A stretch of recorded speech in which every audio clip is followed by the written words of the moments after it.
to our brothers and sisters in Jamaica that life is more important than party. And Jamaica is more important than party politics. In America, partisan politics is literally destroying the country.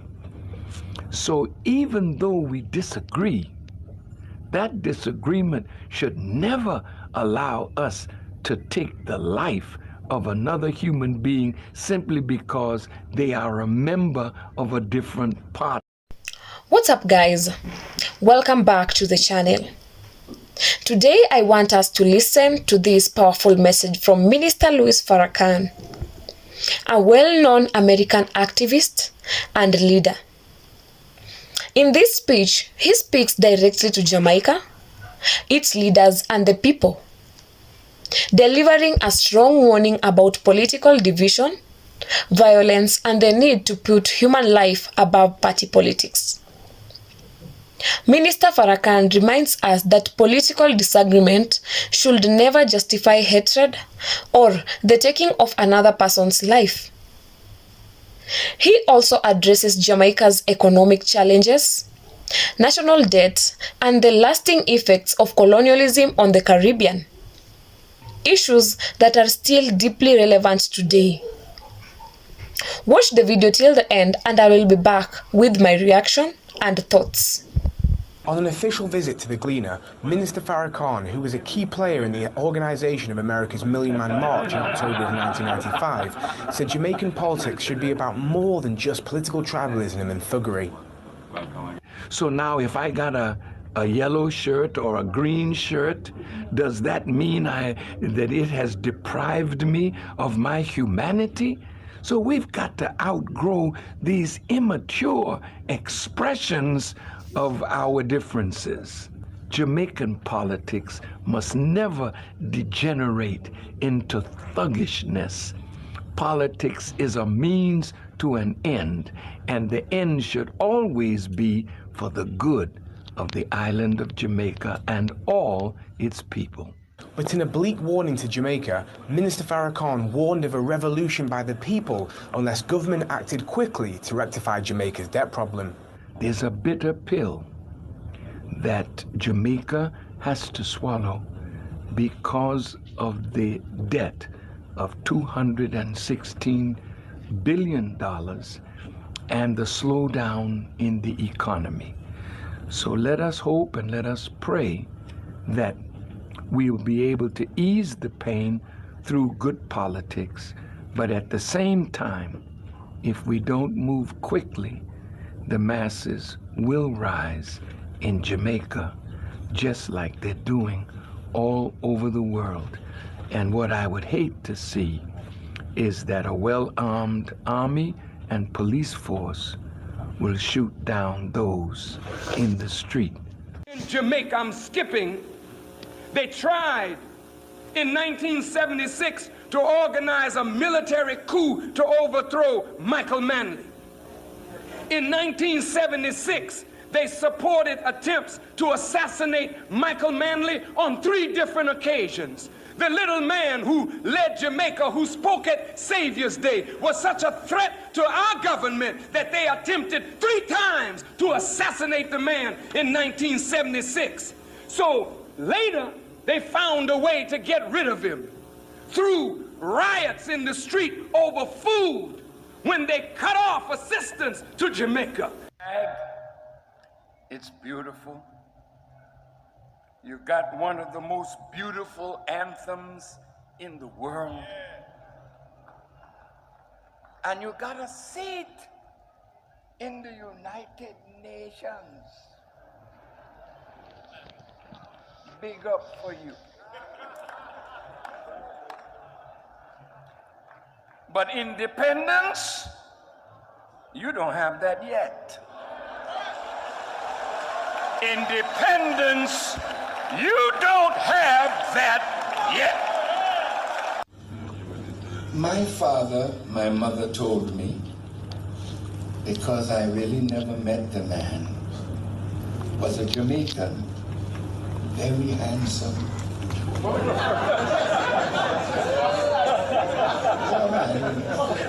He was a handsome Jamaican. And he had light skin and what they call good hair.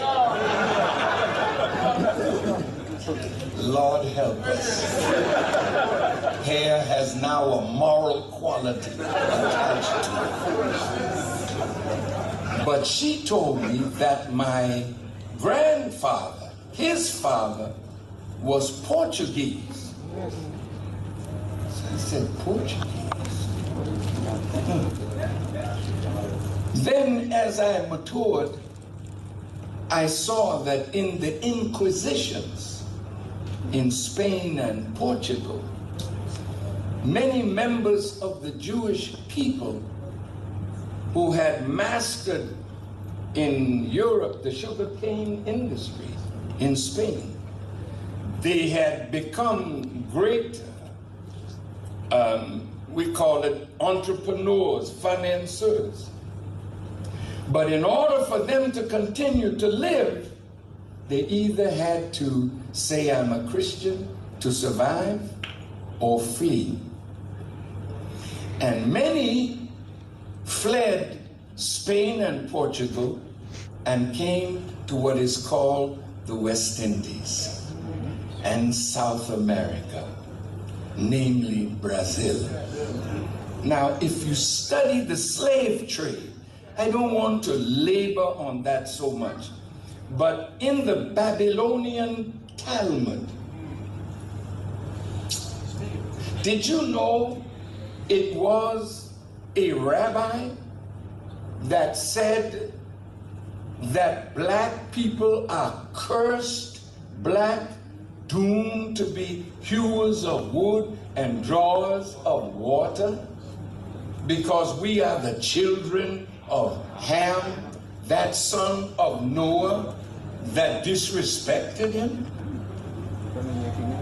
When you look at how black people are treated, no matter where we go in the world, that poison that we are somehow an inferior people, doomed to be hewers of wood and drawers of water of Caucasian people. And they teach this to their children. So when you meet them, you meet somebody who approaches you with a superior attitude. And unfortunately, we have responded by bowing and acting in a servitude-like manner. But you know, as I studied the migration of the Portuguese, the Spanish, the Dutch, the French to the Caribbean, it was slavery that enriched Europe. And no matter what branch of Europe colonized or enslaved us, the British took away our African names and gave us English names, right? And most of us carry those names today. True? None of us spoke or speak today the language of our country and culture. We speak English because the English captured us and gave us not only their language, but their religion. Yes, sir. And they bred into us the hatred that they have for other members of the family of Europe that they were always fighting against. So the British and the French never got along too well. The British and the Spaniards never got along too well.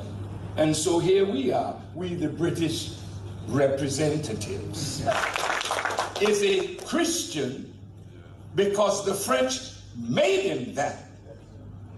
You see? Yes, sir. So now the Spanish, oh, let's go to Puerto Rico or to Cuba. Yes, yes. When Spain conquered, they did the same thing to the African.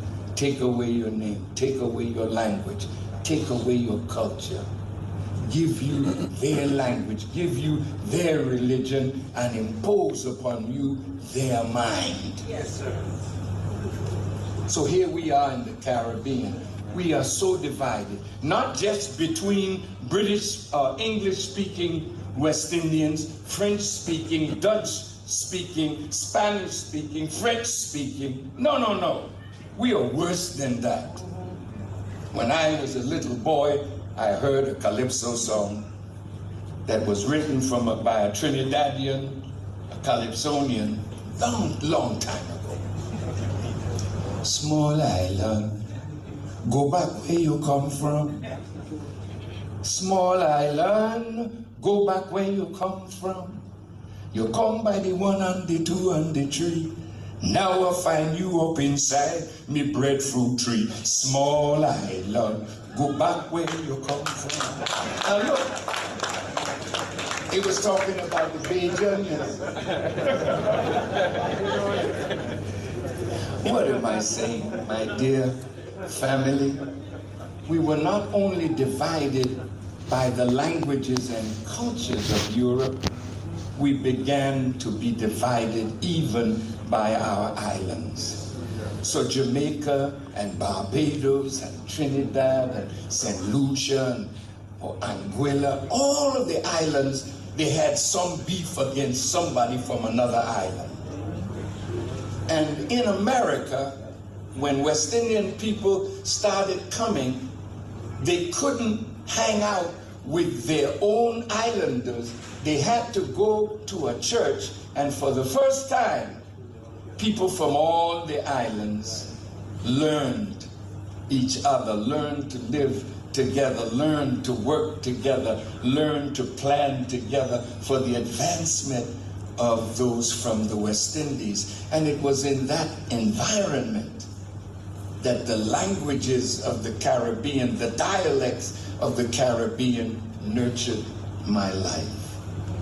So now when you look at the introduction of slavery in the West Indies, you find that the Europeans and also members of the Jewish people bought up all the land.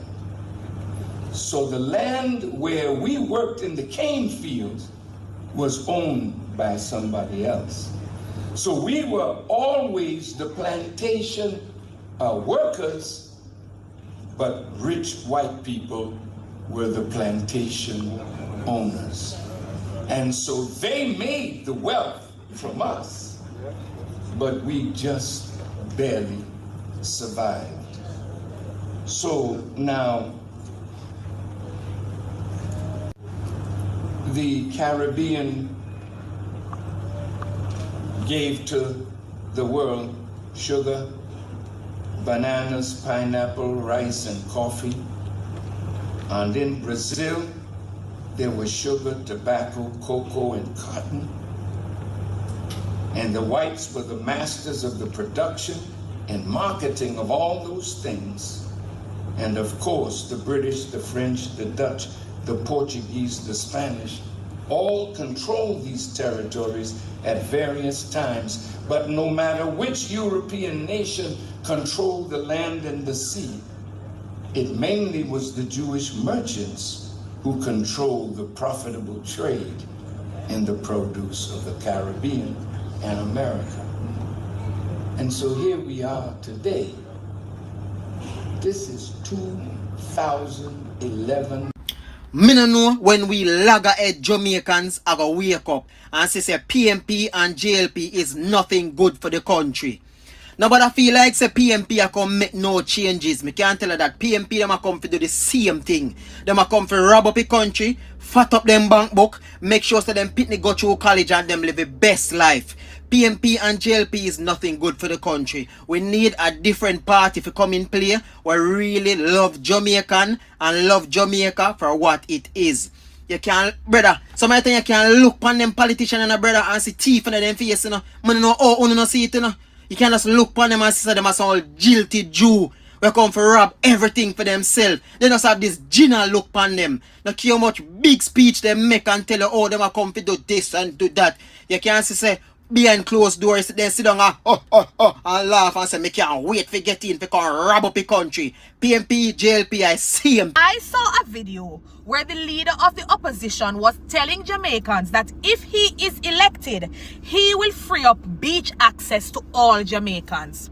So you can imagine my shock when I learned that the same Mark Golding sent a candidate into Portland that currently has control over the Boston Beach and is refusing to relinquish his control, going as far as taking the government to court to make sure the people of Boston and Portland do not have access. Hypocrisy at its finest. And then the candidate out by St. Thomas that is squatting on government lands. Squatting on government lands as a political representative is telling people that he has been ordained to lead. Ordained to lead what? And what group of people? Using what standard of life as an example? Because we expect our political leaders to lead by example, and surely squatting on government lands without remorse and encouraging other people to do that cannot be the standard that we expect to see. I'm curious to know, what is the internal process that the PNP uses to select its candidates? Because let me tell you, the bar is in hell with these guys, you know. All right. That was a lot to take in. Whether you agree with everything Minister Louis Farrakhan said or not, one thing is very clear. His warning is not something to brush aside. The first point that stood out to me is this idea that life is more important than party politics. That message alone is powerful. In Jamaica, we have seen how political loyalty, colors, parties, and tribalism have divided communities for decades. And when politics turns into violence or hatred, the people always lose. He is basically saying disagreement is normal, but violence over politics is madness. No party is worth a human life. Another serious issue he raised is economic pressure and debt. When people are struggling, when food prices are high, when jobs are scarce, and when the cost of living keeps rising, frustration builds.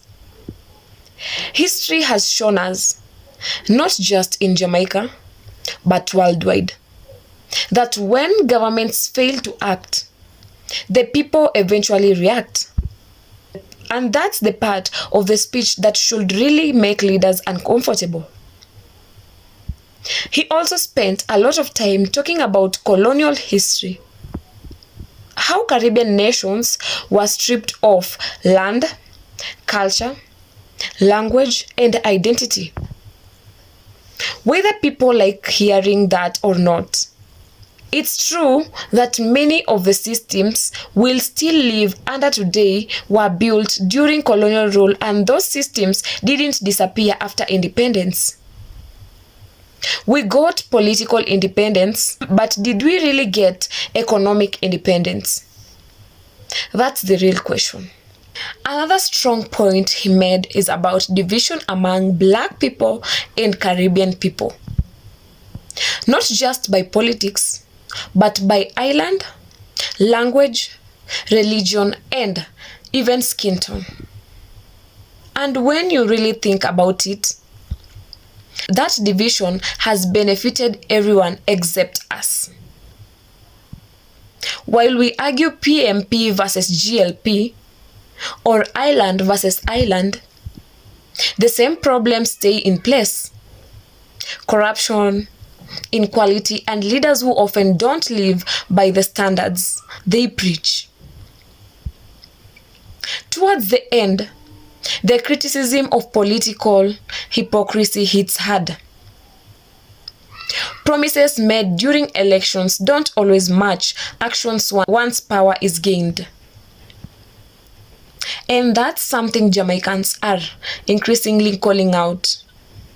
Not because they hate politics, but because they love the country and want better. So the big takeaway to me is this: Jamaica deserves leadership that puts people before party, integrity before power, and the future before personal gain. You don't have to agree with every word in that speech. You don't have to agree with every word in that speech to understand the warning behind it. Now I want to hear from you. Do you think politics in Jamaica has become too divisive? Do you think leaders are truly serving the people? And most importantly, how do we move forward without repeating the mistakes of the past? Drop your thoughts in the comments. Let's keep the discussion respectful. If you found this video thought-provoking, make sure you like, subscribe, and share. This is Seth Reaction, and I will see you in the next one.